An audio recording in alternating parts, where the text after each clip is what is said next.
মোটে 15 কিলোমিটার পথ। মাঝখানে গঙ্গা পার হতে হয় নৌকাতে করে। আমি নৌকা থেকে নেমে খুব জোরে সাইকেল চালানো শুরু করলাম।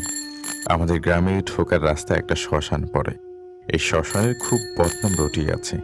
বিকালের পর কেউ একা একাই শ্মশানের পথ দিয়ে চলাচল করে না। শ্মশান অবধি আসতে শুরু হলো তুমুল বৃষ্টি। আমি কোনো উপায় না পেয়ে তাড়াতাড়ি শ্মশানের পাশের একটি গাছের নিচে দাঁড়িয়ে গেলাম। কিছুক্ষণ পর দেখলাম একটা লোক শ্মশানে ঘুরে বেড়াচ্ছে। মনে হলো লোকটা আমাদের গ্রামের রামলাল পাগল। রামলাল, বৃষ্টিতে ভিজছ কেন? এখানে এসে গাছের নিচে দাঁড়াও। রামলাল কোনো জবাব দিল না।